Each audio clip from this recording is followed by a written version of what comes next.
Abra sua Bíblia na carta de Tiago.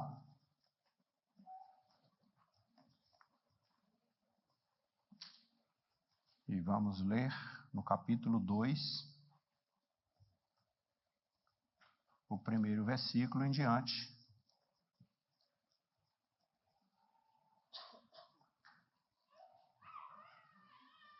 Tiago 2.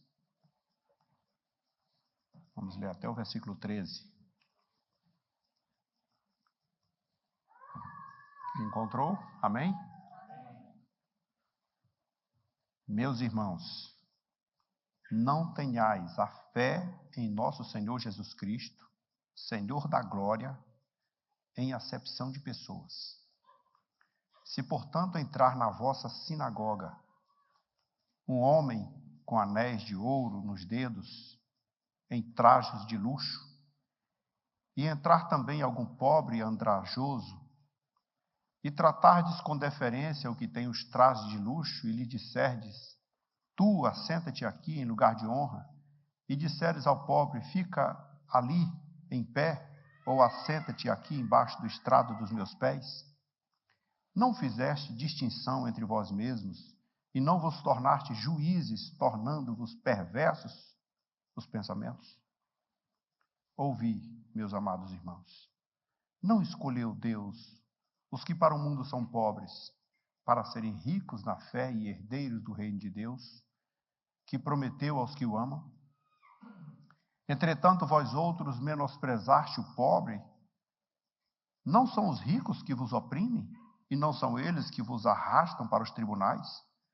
Não são eles que blasfemam o bom nome sobre o qual que sobre vós foi invocado? Se vós, contudo, observais a lei régia, segundo a Escritura, amarás ao teu próximo como a ti mesmo, fazeis bem. Se, todavia, fazeis acepção de pessoas, cometeis pecado, se, sendo arguídos pela lei como transgressores, porque qualquer que guarda toda a lei, mas tropeça em um só ponto, se torna culpado de todos. Portanto, aquele que disse, não adulterarás, é também o mesmo que disse, não matarás. E ora, se não adulteres, mas porém matas, vens a ser transgressor da lei.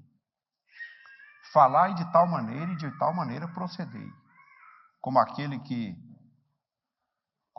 que hão de ser julgados pela lei da liberdade. Porque o juízo é sem misericórdia para com aquele que não usou de misericórdia. A misericórdia triunfa sobre o juízo. E amém. A nossa marcha lenta, passo a passo, na carta de Tiago, mas com certeza trazendo para nós alguma reflexão sobre o evangelho prático, o evangelho vivido. Não faz muito sentido pertencermos a uma igreja, congregarmos assiduamente nela, incorporar diversos setores, trabalhar em várias áreas, se de fato o evangelho não for vivido na prática. Só de palavra, só de aparência, não resolve. A essência do evangelho é exatamente a sua prática, o seu procedimento. O texto de hoje fala de um assunto extremamente significativo. Vocês já sabem, a igreja é a massa mais heterogênea que existe no mundo em relação a pessoas. Na igreja, não é como uma escola, que os alunos entram numa certa faixa etária. Não é como uma sociedade que as pessoas às vezes ocupam somente uma determinada classe de pessoas. A igreja é incrível. Na igreja tem todas as faixas etárias, crianças, adolescentes, adultos, jovens. Na igreja tem todas as sortes culturais, pessoas com alto comportamento, pessoas que vêm do sul, pessoas que vêm de Minas, do Nordeste, pessoas que vêm de todos os diversos estados do Brasil e até de outros países. Tem pessoas de todos os meios econômicos, de todas as condições econômicas. Tem pessoas que têm uma renda bem considerável e tem pessoas que precisam de uma cesta básica. Tem pessoas que têm diferentes níveis intelectuais. Tem pessoas que mal aprendeu a ler e escrever e tem delas que nem aprendeu a ler e escrever. E tem pessoas de alto nível superior, com cursos, graduado, pós-graduado, mestrado e até doutorado. Só que o bom do Evangelho é isso. A visão do cristianismo é essa. Não importa qual o tamanho da sua conta bancária. Não importa qual terno que você veste. Não importa qual a empresa que você trabalha, se você é gari ou se você é autoempresário, executivo. Não importa. Não importa se você nunca foi numa escola ou se você é doutor dos doutores, PhD. Importa que você foi comprado pelo mesmo preço. Jesus pagou por todos o mesmo sangue. Aleluia. E todos somos iguais. E se lá na nossa Constituição já tem esse parâmetro, já tem esse artigo que diz que todos são iguais perante a lei, mas a gente sabe que na prática isso não acontece, como também no cristianismo, de vez em quando a gente deixa a desejar, mas a instrução da palavra de Deus é o seguinte: na igreja, todos somos um. O nosso Senhor, quando faleceu, quando morreu na cruz e ressuscitou depois, ele quebrou, derrubou a parede de separação. E aí então não tem regionalismo, não tem nordestino, mineiro, gaúcho. Não tem rico, pobre, grande, pequeno, douto, leigo, preto, branco, vermelho. Não tem. Todos são iguais. Deve haver um respeito extraordinário sobre todos. O comportamento do cristianismo é assim: todos devem ser amados uns pelos outros com o mesmo teor que o Senhor nos ensina. Racismo, regionalismo, machismo, a separação por níveis culturais ou econômicos sempre estão presentes no nosso meio, apesar da instrução de Tiago. Ainda acontece. Tiago diz que privilegiar a classe social é pecado. E por acaso vocês não estão fazendo distinção entre vós mesmos e não vos tornaste juízos movidos por maus pensamentos? E aí ele faz uma comparação bem interessante. Chega na sua congregação, eu vou traduzir para a congregação, ele falou sinagoga. Algumas versões dizem na vossa reunião, como na linguagem de hoje. Chega numa reunião, chega na sinagoga, chega na congregação, uma pessoa de anéis no dedo, trajado com a roupa muito elegante e bem arrumado, estacionou um carrão lá na porta, vem todo, e aí você por acaso, vem cá, senta aqui, fica aqui perto de mim, você é meu chegado e tal, etc, etc. E entrou também um pobre, andajoso, simples, e você diz assim, fica ali mesmo no hall, ou então senta aqui debaixo do estrado dos meus pés. Aí diz, por acaso, vocês não estão fazendo acepção de pessoas? E isso não é pecado? Não é uma atitude terrível de se praticar, principalmente no meio daquele povo que foi comprado e lavado pelo mesmo sangue e que custou o mesmo preço? E olha, você pode achar que você é melhor, que alguém é melhor, mas tem uma coisa que todo mundo já sabe, né? Quando vai para aquele 7 palmos lá debaixo do chão, não importa se é de laje, se é caixão dourado, se tem crostas de letras coloridas, não importa. Daqui a pouco, todo mundo vira osso, todo mundo vira carniça. Ninguém é melhor que ninguém. E esse é o questionamento de Tiago. A ilustração é clara: entra um rico e entra um pobre. E o lugar da nossa reunião, você, em vez de tratar, você distingue entre honras às pessoas mais importantes. Uma tentação gravíssima você fazer isso. Mas olha, eu vou dizer uma coisa para você. É uma vergonha hoje em dia. Nós estamos entrando quase que de novo, né?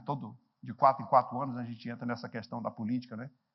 E como as pessoas que são elevadas em alguma situação política, eles são convidados até para pregar. E não são convidados para pregar porque são pregadores, mas porque são políticos. São apresentados com honrarias, são colocados em posição de destaques. E, em outras palavras, são bajulados. Uma expressão que Tiago também diz assim: por que vocês bajulam esses camaradas? Por que tem que bajular eles? Por que eles são melhores do que os outros? E ainda tem um detalhe que as pessoas ainda usam o texto de Romanos para dizer assim: a quem honra, honra. Mas qual é a honra disso? Algumas dessas pessoas nem de fato se converteram de verdade para merecer a posição do púlpito da igreja. Quando eu era ainda bem tenro,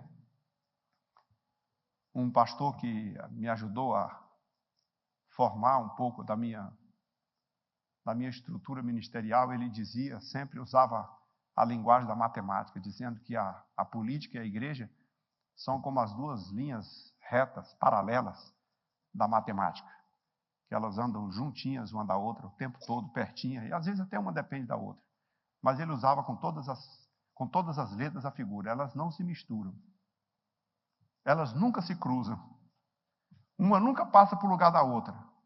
E o significado era esse, assim: um pastor não deve ir para o palanque, e o político não deve ir para o púlpito.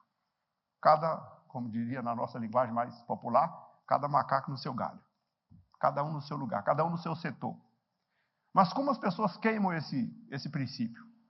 Queimam nas reuniões sociais, nos jantares, nos almoços, nas reuniões da casa, e queimam também na reunião da igreja. E a igreja do Senhor, o Senhor diz: meus irmãos, Tiago diz assim: meus irmãos, não usem a fé do nosso Senhor Jesus Cristo, Senhor da glória, com acepção de pessoas. Não use. Na igreja é assim, às vezes eu tenho que, às vezes, nos cursos de obreiro, a gente tem um trabalho de dizer para orientar os obreiros, e às vezes até pessoalmente eu tenho que ir lá para os obreiros e dizer assim: chegou um sujeito ali, ele está muito sujo, maltrapilho, deixa ele entrar. Mas eu acho que ele está bêbado, deixa ele entrar. Deixa ele entrar, a casa é de Deus. O ambiente é para todos. Se ele vai dar trabalho, tudo bem, os obreiros estão aí para trabalhar mesmo. Está dando trabalho porque está bêbado, vamos conversar com ele ali, leva para lá, ajuda daqui. Mas a casa de Deus é um lugar livre. E às vezes, por conta de fazer uma coisa dessa, você deixa de entrar uma pessoa que é importante. Às vezes, quantas vezes homens de Deus, simples, têm uma autoridade na palavra, têm unção do Espírito Santo, mas não são valorizados só porque não estão dentro de um terno de 3 mil reais. Só porque chegaram a pé e não num carro. Só porque têm uma vida simples. E nós ignoramos isso às vezes. No contexto, que eu estou dizendo, no contexto da igreja, o cristianismo faz isso. E como há políticos ocupando púlpitos nas igrejas, de congressos, de retiros, crentes e não crentes, fato é que estão sendo colocados nessas posições de oradores, não porque são crentes, porque são bons oradores, mas porque são políticos. Ninguém colocou um gari, por exemplo, por mais santo que seja, como orador, numa tentativa essa de mostrar assim: olha a nossa relevância, olha a nossa representatividade social, olha, nós temos pessoas importantes entre nós. Vocês pensam que a gente só tem ureia, né? Temos pessoas importantes entre nós.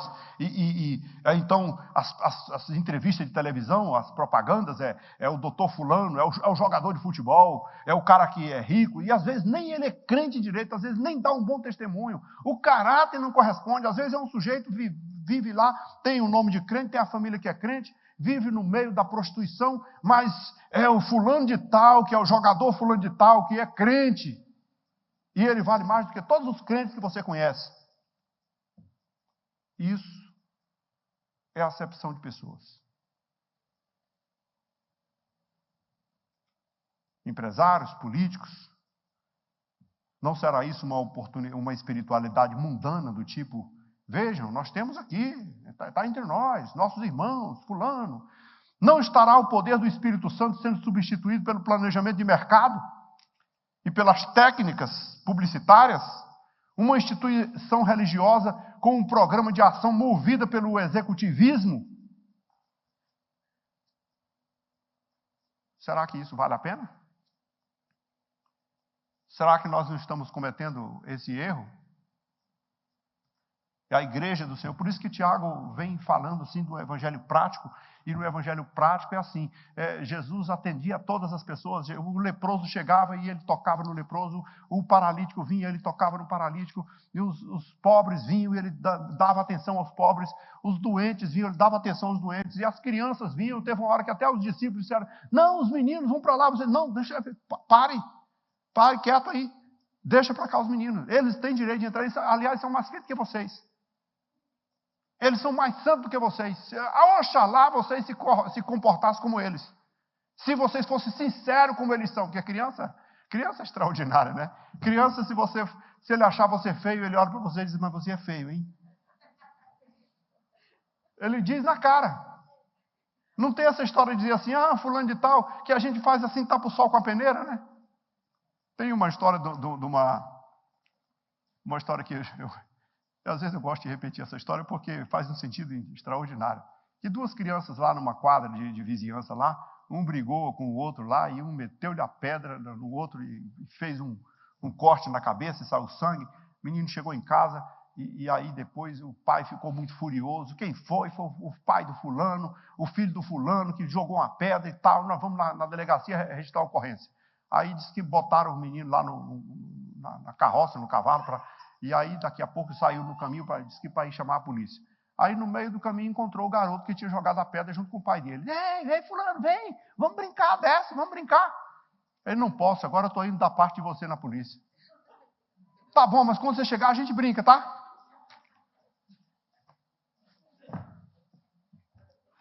Criança é criança. Jesus diz assim, eles são mais crentes do que vocês, eles têm direito mais no céu do que vocês. E vocês estão querendo fechar a porta para eles. Mas quantas vezes nós fechamos a porta para algumas pessoas? A gente tem histórias assim extraordinárias, né? Por exemplo, um exemplo bem parecido com isso aí, por exemplo, na Bíblia Sagrada, quando Jesus estava em Cafarnaum, e ele foi abordado por duas pessoas. Um era Jairo, ele era principal da sinagoga, era um homem importante, famoso, tinha uma filha doente. Ele chegou lá no meio da multidão, o Jesus estava lá na beira do mar, parece que o corredor se abriu para ele passar. Ele passou direto.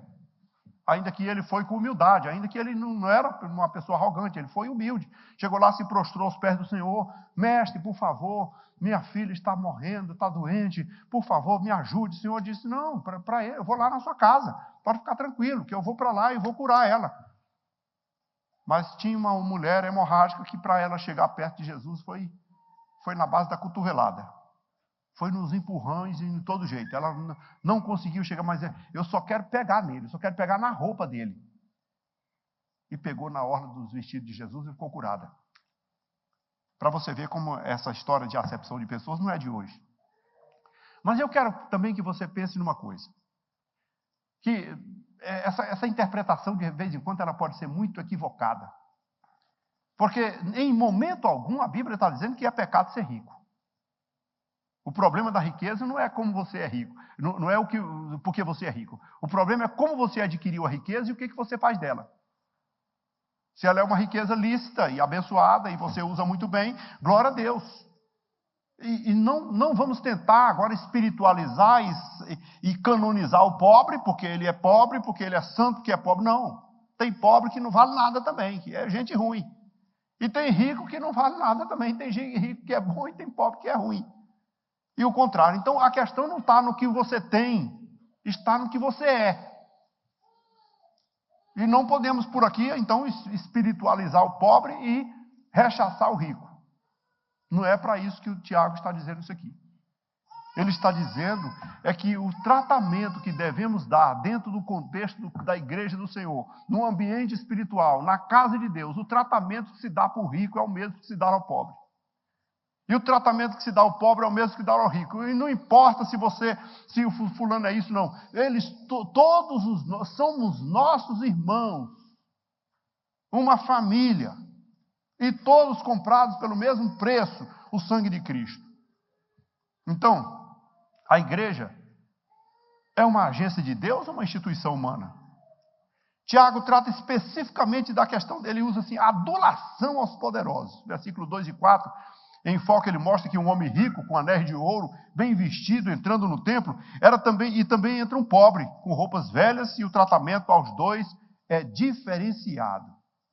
E isso acontece ainda hoje. Não são poucas vezes. Eu não estou falando da DGO propriamente dito, mas eu estou falando do cristianismo. E o cristianismo como um todo pratica isso. E nós precisamos vigiar a nossa vida, o nosso padrão de comportamento para isso. Desde lá do portão, da entrada da porta lá, todos somos iguais perante o Senhor. Então, e o pretexto é assim, aquela frasezinha de Romanos 13 e 7. A quem honra, honra. Então, não é honra nem privilégio para a igreja receber a visita do doutor fulano, do professor cicrano, quando pararemos com o nosso complexo de inferioridade e com essa adulação. Somos iguais, irmãos. Somos todos valorosos perante Deus. Todas as pessoas são iguais aos olhos de Deus. Deus não precisa de glória humana para a sua prosperidade, principalmente para a sua obra. A obra de Deus é sustentada, e diga-se de passagem. Eu costumo dizer uma frase aqui, que de vez em quando eu falo, que via de regra, a igreja é sustentada pela promessa do rico e o dinheiro do pobre. Porque ou o bicho que faz promessa é rico. Eu estou com um negócio aí, se eu pegar ali, rapaz, vai ser uma bolada. A igreja, pode ter certeza que eu vou deixar lá uma bolada de dinheiro lá. Nunca você vê. O pobre, todo mês ele está lá com seus trocadinhos, fielzinho até debaixo d'água. Por isso que essa expressão não é incomum. Não é incomum. Mas o que acontece é que Deus, ele só precisa dele próprio. Mas ele quer usar você. E não importa se você é rico ou se você é pobre. Ele quer usar pessoas. Eu vi um pastor, acho que foi o pastor Eliseu que esteve aqui há uns anos atrás na convenção, e ele estava contando de um amigo que estava construindo uma igreja muito grande no estado, mas é uma igreja enorme, um templo muito grande. E ele, ousadamente, lançou os alicerces, e era coisa assim para 10 mil pessoas, e ele estava lá naquela coisa assim, e muito difícil. Aí, de repente, chegou lá, parou um carrão lá na porta, daqueles grandões assim, o cara desceu do carro assim bem. E aí conversou com eles: pastor, você está com dificuldade nessa obra aí? Quer terminar essa obra rapidinho? Rapidinho. Como é que é? Não, eu te dou uma oferta aí, tem um negócio aí, olha, você te dou um apoio aí, você constrói isso aí, traz uma empresa, faz a coisa aí andar rapidinho. Sucesso. Mas e qual é a condição? Não, a condição é que eu sou candidato a isso, aquilo, outro, tem fulano de tal, e aí você faz uma aliança com a gente aí, você... Aí ele deu aquela coceira na cabeça, ficou assim bem empolgado, sabe? Mas aí deu aquele temor e falou assim: bom, vou fazer o seguinte, eu vou falar com o dono. O dono não sou eu sou apenas o mordomo. Mas eu vou falar com ele, se ele concordar, eu falo com você e está tudo feito. Aí ele foi falar com o dono, que é Deus, né? Ele foi falar numa oração, se trancou lá na sala dele, ficou lá caminhando para lá e para cá, e dizendo: Deus, a proposta do homem é muito boa. Olha só, daqui a 6 meses, 8 meses, está tudo pronto. Cadeira, então, ele quer uns votinhos de nada. É uma coisinha muito simples. O que é que o senhor acha? E depois de muitas horas, diz que o Senhor falou a ele, ao coração dele, disse assim: pode aceitar. Pode? Pode. Só que daqui para frente tu vai só. Eu saio. Aí ele voltou lá e disse assim: meu amigo, não deu certo não. O homem não aceitou. Entre você e ele, eu prefiro ficar com ele. As pessoas querem comprar, e olha, eu vou dizer uma coisa para vocês, tem comprado muitos. Mas o cristianismo não foi planejado para isso. Deus não precisa da glória humana para prosperar. Não podemos ter 2 evangelhos, um para dizer ao pobre que ele deve se arrepender dos seus pecados ou então vai para o inferno, e outro para dizer ao rico que estamos sensibilizados com a sua visita e honrados com a sua presença. Mas você já parou para pensar que isso de vez em quando acontece por aí? A presença de todos é bem-vinda na casa de Deus. Grandes e pequenos, ricos e pobres. Todos têm o direito de ouvir o evangelho verdadeiro e genuíno. Todos têm que ter o privilégio de saber o que Deus pensa, o que Deus quer a respeito dele. Nossa missão como igreja é pregar o evangelho, segundo diz a palavra, a toda criatura. E em nenhum momento da Escritura Sagrada houve uma separação social. Em nenhum momento o Senhor colocou uma classe de pessoas, a não ser abrangendo todas as raças, tribos, povos e línguas, em todos os idiomas, em todos os bueiros, em todos os lugares que você pensar. Na África, por exemplo, tem dialetos, um atrás do outro. Eu, por exemplo, estive lá naquela vez que eu fui, que eu tinha que ter 3 intérpretes. Vinha uma língua lá, que eu não sei nem o nome mais, me esqueci, passava para o Wolof, do Wolof passava para o francês, do francês passava para mim. Não, ainda tinha um que passava para o inglês. Imagine um tipo de comunicação como essa. Difícil. Mas o evangelho chega lá. O evangelho chega lá. E não importa se vai chegar lá para sentar no chão e para comer num pó, numa panela com todo mundo junto, mas o evangelho chega lá. Porque o evangelho não tem acepção de pessoas. Aleluia. Jesus Cristo morreu por todos. Tiago passa a mostrar o critério de Deus, o quanto é diferente do critério humano. Os homens escolhem os ricos e Deus escolheu os pobres. Não quer dizer que o rico é bom e o pobre é ruim. Mas está dizendo assim, Deus escolheu os que são pobres quanto ao mundo para torná-los ricos na fé. Mas sejamos cuidadosos na interpretação. Isso é uma coisa que não posso deixar de repetir. Não tem qualquer indício de que Deus rejeitou o rico e é contra eles, e nem tampouco que defende a ideia de que a riqueza é pecado e que a pobreza é virtude. Deus escolheu os pobres para fazê-los ricos na fé, herdeiros do reino, que prometeu aos que o amam. A riqueza material é uma falsa sensação de segurança. E aí o problema está aí, quando você confia na riqueza, quando você deixa de confiar em Deus para confiar na riqueza. E é muito comum as pessoas fazerem. Os pobres são mais abertos à graça de Deus, mais acessíveis ao chamado da graça. Não foi grande, por exemplo, Herodes, na pompa do seu luxuoso palácio, que os anjos anunciaram o nascimento do rei. Se eles fossem importantes, os anjos chegariam lá no palácio de Herodes e diziam assim, nasceu o rei dos reis. Mas onde foi que os anjos apareceram? Foi lá no meio dos campos, nos pastos, para a classe de pessoas mais simples que tinha, pastores de ovelha.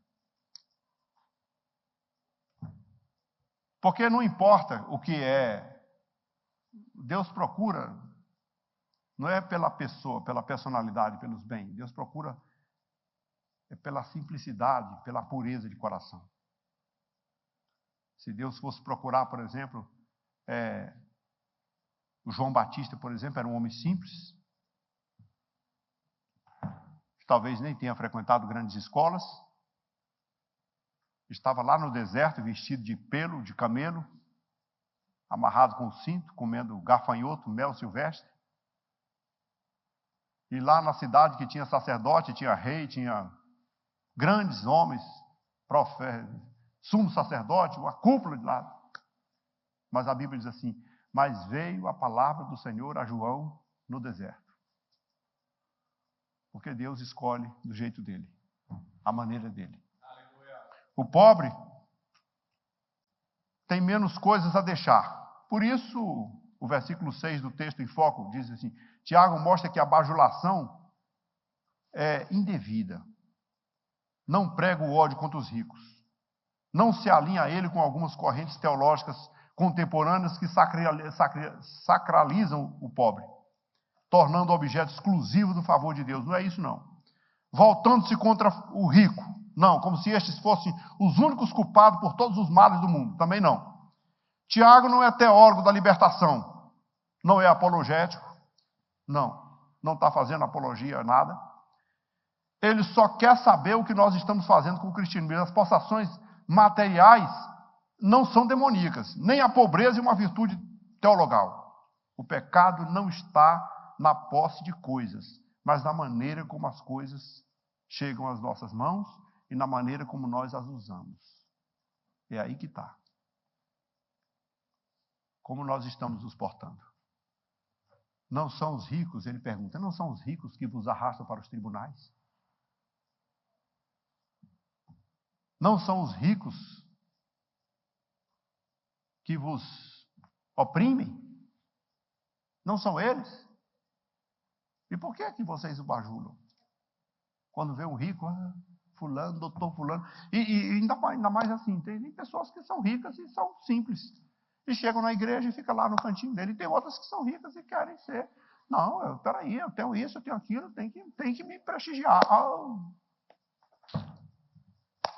O cristianismo não é isso. O cristianismo não. Nós temos um cristianismo hoje pálido, aguado, que a poucos impressiona. Sejamos honestos. Falemos a verdade. Olhando para essa vindinha descolorida que a maior parte dos membros das igrejas leva, alguém se sentiria atraído por isso? Por essa fé? Por uma fé que as pessoas estão confiando mais no dinheiro do que no poder de Deus? Porque aquela igreja de Laodiceia, por exemplo, que a Bíblia diz assim, era rica, e aí eles diziam assim, nós somos ricos, nós temos isso, temos aquilo. E de repente o Senhor diz assim, você é cega, é pobre e é nua. Tem que comprar uma roupinha comigo. Tem que usar um colíriozinho que eu vou te dar para você melhorar a vista. Você é miserável e morna. O cristianismo verdadeiro, as pessoas têm convicção da presença de Deus. O Espírito Santo está nas suas vidas. A voz de Deus, o povo ainda leva a sério, porque é a voz de Deus. Então a igreja de Cristo precisa ser séria, sem concessões, sem adulações. Porque o que a igreja tem que ter no meio dela é a palavra de Deus. Ontem nós vimos no culto de ontem, a prioridade da igreja é Deus. A prioridade número 1 é Deus. Deus é honrado pela igreja, Deus é o personagem mais importante da igreja, Ele é o dono da igreja, é a Deus que devemos cultuar o tempo todo. E é por isso que as pessoas às vezes deixam de levar a sério, porque quando percebem que Deus não é o centro, que o centro é uma personalidade humana. A igreja não está no mundo para fazer realizações ou para fazer relações públicas. A igreja não está aqui para fazer publicidade. A igreja está aqui para entregar um ultimato. Uma palavra séria, verdadeira. Doa quem doer, mas a verdade é essa. Seguir a paz com todos e a santificação, sem a qual ninguém verá o Senhor. Isso é um ultimato. Prepara-te para te encontrares com o Senhor teu Deus. Isso é um ultimato. Agora, fazer publicidade, fazer propaganda, hoje as igrejas estão se tornando, à medida que a gente vai percebendo, algumas igrejas vão se tornando assim uma empresa, e é claro que a igreja precisa funcionar também administrativamente, mas não pode ser uma que vive só do marketing, que o objetivo é trazer e arrebanhar e juntar e arrecadar dinheiro. Não é esse o objetivo da igreja. O objetivo da igreja é pregar o amor, é falar do poder de Deus, é mostrar o que o Senhor pode fazer na vida, transformar pessoas, é fazer com que essas pessoas que chegam aqui cheguem no céu. E para a gente chegar no céu, tem que estar com Deus. E por isso devemos nos relacionarmos bem com os nossos irmãos. Às vezes eu costumo dizer, quando eu vejo os irmãos assim meio intrigados com o outro, eu falo assim, olha, o meu papel de pastor é levar vocês para o céu. Mas eu vou ter que dizer uma coisa para você. Só tem um ônibus. E ele só dá uma viagem. Ele não dá duas viagens. Ou vai no mesmo ônibus ou alguém tem que ficar. Não dá para ter intriga entre irmãos. Isso não dá. Não dá para um ser melhor do que o outro. Isso não tem jeito. Todos fomos comprados pelo mesmo preço. Só chega se for junto. O lugar que vamos ficar lá é juntos. É a comunhão dos santos. O cristianismo é isso. Amai-vos uns aos outros, o Senhor Jesus mandou, como eu amei vocês.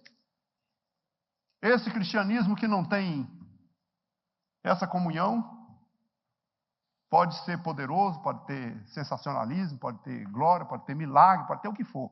Mas a essência do cristianismo não é o sobrenatural. A essência do cristianismo é relacionamento com o próximo. Se você quer saber o que é o cristianismo de verdade, a palavra-chave é o amor. Ah, mas eu falo em língua estranha, ainda que eu falasse a língua dos homens e dos anjos. Sem amor, não vale. Mas eu tenho fé, você nem imagina a fé que eu tenho. Ainda que eu tenha a fé tamanha que transporte montanhas. Sem amor, tenho sabedoria, ainda que eu tenha toda a sabedoria e conheça toda a ciência. Ainda que eu tenha o dom de profetizar. Ainda que eu tenha o dom de curar e operar maravilhas. Ainda que eu seja um cara muito bom e tenha coragem de dar os meus bens todos para os pobres. E mesmo que eu seja meio radical e ofereça o meu corpo em libação. Se não tiver amor, nada disso me aproveitará. Cristianismo é relações humanas. Cristianismo é relacionamento pessoal. Cristianismo é amar o próximo. Viver o cristianismo é, em hipótese alguma, fazer acepção de pessoas. Em hipótese alguma. A igreja não está no mundo para fazer relações públicas. Tiago parte para uma conclusão assim bem corajosa, no seu arrazoado. As leis, né?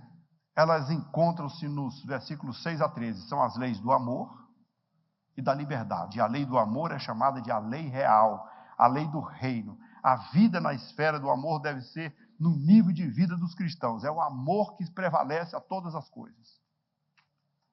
Sem amor, não tem cristianismo. Sem amor, o cristianismo está fadado ao fracasso. Jesus pregou o amor. Aliás, lá no Antigo Testamento, quando Deus começou a dizer para Moisés lá, o primeiro mandamento, no primeiro mandamento, ó Israel, eu sou o Senhor teu Deus, né? Aí o Senhor já começa assim, ame a Deus. Ame a Deus acima de tudo. Ame com toda a tua força. Ame com todo o teu entendimento, com todo o teu coração, ame com toda a tua alma, ame com tudo. E ama o teu próximo do jeito que você ama a si mesmo. Jesus, quando resumiu todos os mandamentos, resumiu a esses aí. Se nós fôssemos resumir a Bíblia todinha numa palavra só, teria que ser amor. Foi por amor que Deus veio ao mundo. Foi por amor que Jesus morreu. É o amor que Ele quer que aconteça entre nós. É o amor que é a virtude principal que nunca vai acabar. Vai prevalecer para sempre. O texto de Coríntios termina assim, a esperança, a fé e o amor, mas os três, o mais importante é o amor. Porque a esperança um dia vai acabar. Você vai chegar lá no céu, vai ter esperança de quê? Já está tudo resolvido. Já está tudo bom. Fé também não vai precisar mais, já está tudo na mão. Tudo que você quer já está na mão. E o amor? O amor para toda a eternidade você vai ter que amar o seu próximo. Não dá para chegar lá sem amor. Não dá para chegar lá fazendo acepção de pessoas. A questão, sabe o que é? É que quando a gente fala em amor, a gente pensa que o cristianismo está falando para a gente amar a pessoa que já é de praxe a gente amar, nossa família, nosso irmão, nosso amigo, né? Eu vou lembrar a vocês a parábola que Jesus contou do samaritano. Um doutor da lei perguntou para ele, qual é o maior mandamento? E Jesus respondeu humildemente, amar acima de tudo, a Deus e ao próximo. Um doutor da lei diz, é Resposta certa. Agora, a perguntinha que eu quero fazer mesmo é assim: quem é o meu próximo? Foi por isso que Jesus contou a parábola. Porque o judeu acreditava que o próximo dele era outro judeu, ou uma pessoa muito chegada. Aí Jesus foi e contou aquela historinha. Diz que um homem caiu na mão dos salteadores, foi assaltado na estrada de Jerusalém para Jericó. Lembra que Jerusalém era alta, Jericó era baixo? Jerusalém é a cidade santa, Jericó é o mundo. Jerusalém é símbolo da santidade, Jericó é o símbolo do pecado. O cara descia. A descida geográfica é também um sinônimo da decadência espiritual. Caiu na mão do salteadeiro, foi assaltado, bateram, quebraram, machucaram e jogaram à beira do caminho. Tiraram ele do caminho. Aí Jesus começa com a sua história interessante. Lá vem o sacerdote. Mas Jesus também não deixa por barato, né? Jesus não deixa barato. Lá vem o sacerdote. Eu vou parafrasear. Lá vem o pastor. O pastor chegou, olhou. Estou fora. Vou sair daqui antes que me pegue também. Eu sou um homem santo. O sacerdote não podia pegar no corpo morto. Eu sou um homem santo. Se ele morrer na minha mão, eu vou ficar imundo até a tarde. Então deixa morrer. Lá vem o levita, o adorador, o diácono, o obreiro, o serviçal da igreja, o cara que está ali para adoração, quem sabe até cantando: eu louvarei, eu louvarei, eu louvarei ao meu Senhor. Virou o rosto, passou de largo. Jesus diz para esses dois camaradas que ambos desciam pelo mesmo caminho. Eles também estavam em decadência.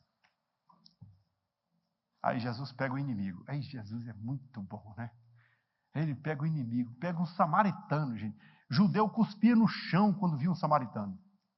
Aí Jesus pega um samaritano, mas logo um samaritano. Samaritano, quando viu o coitado lá, moveu-se as suas entranhas por dentro, enterneceram as suas entranhas. Ele se moveu de íntima compaixão, correu para aquele homem, depressa foi cuidar dele, passou ferida, vinho na sua ferida, azeite, começou com azeite, né?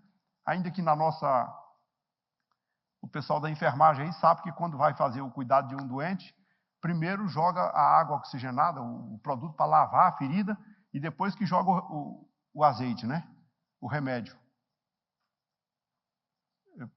Só que dói muito. O vinho aí fazia o papel da lavagem, e o azeite era o remédio. Só que o vinho direto ia doer muito. Ai! Imagine álcool em cima do sangue. Dói muito. Aí o cara era tão bom que botou primeiro o azeite. Aí deu aquela esquentadinha. Aí depois ele passou o vinho. Sabe que é assim que o pastor faz, né? O pastor pega um sujeito machucado por aí, falido, quebrado, espiritualmente derrotado. Se for logo com a disciplina, ele morre logo. Mas passa um azeitezinho do Espírito Santo nele. Aí quando ele começa a chorar, ele... Você está melhor, meu filho? Graças a Deus, estou bem melhor agora. Agora sim, nós vamos passar um vinhozinho, tá? Ok? Mas agora você aguenta. Mas pegou no braço, levou a sua cavalgadura. Era inimigo dele, era inimigo, não era amigo não. Inimigo. É isso que Jesus está ensinando, é isso que Tiago está ensinando sobre a questão do amor. Aí vem o sujeito, olha, ele levou para a cavalgadura, ele levou para a estalagem, ele pagou a conta, comprou os remédios, ainda deixou uma nota, ainda deixou uma grana lá para o hospedeiro. Disse assim: se você precisar de gastar com ele, está aqui o dinheiro.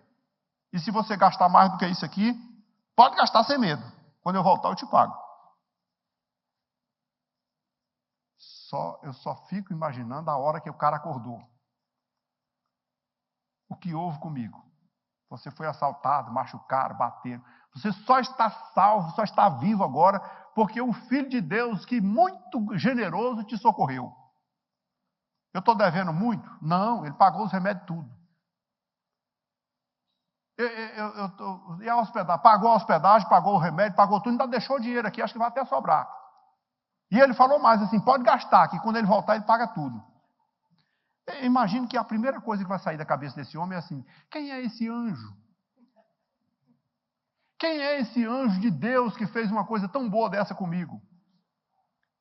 Agora eu imagine, minha imaginação é evangelástica às vezes. O homem chegou, ele abriu o olho, isso aqui na minha imaginação. Aí, foi ele.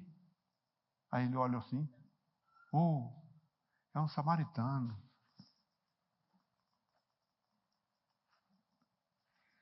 Eu não falo com samaritano. Eu cuspo no chão quando vejo um samaritano. Eu não gosto de samaritano. Mas ele me amou. Aleluia. E aquele samaritano é o próprio Cristo, rejeitado, desprezado, rechaçado, mas deu a vida por nós. Ele é que me ama. E ele deu esse exemplo aí. E olha, e uma das mais interessantes coisas que o Senhor está dizendo é o seguinte: essa questão de acepção de pessoa vai além da classe social, vai além da condição econômica, da cultura, do regionalismo, vai além da cor da pele, vai além de tudo isso. Ame e trate com o mesmo cuidado seu inimigo.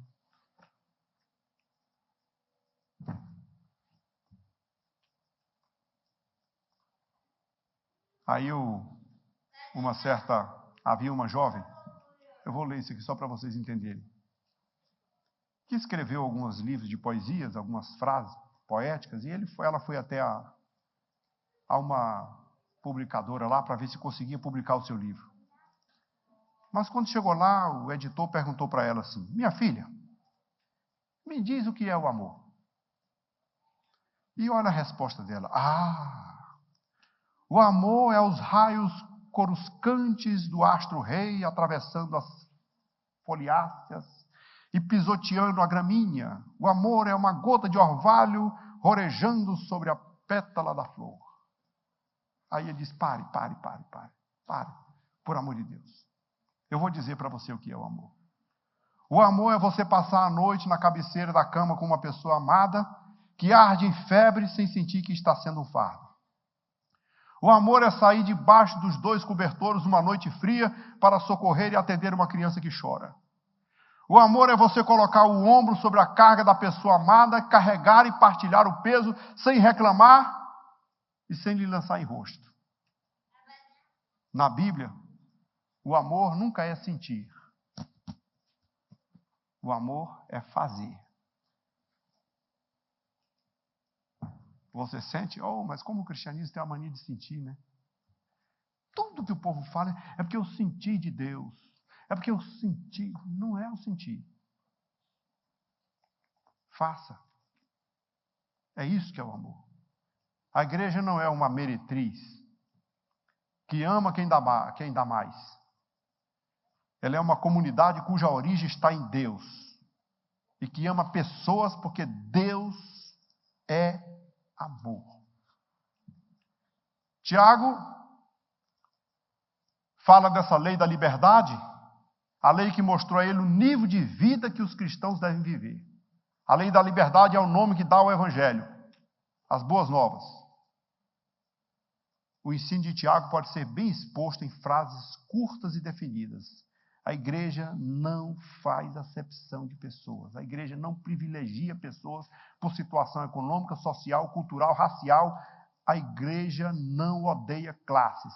A igreja ama pessoas e vive como alguém que Cristo libertou do poder das trevas e que o poder das trevas não deseja voltar. Escute isso, Tiago 2:13. Porque o juízo é sem misericórdia para aquele que não teve que com misericórdia do outro. O cristianismo não faz acepção de pessoas. Amém.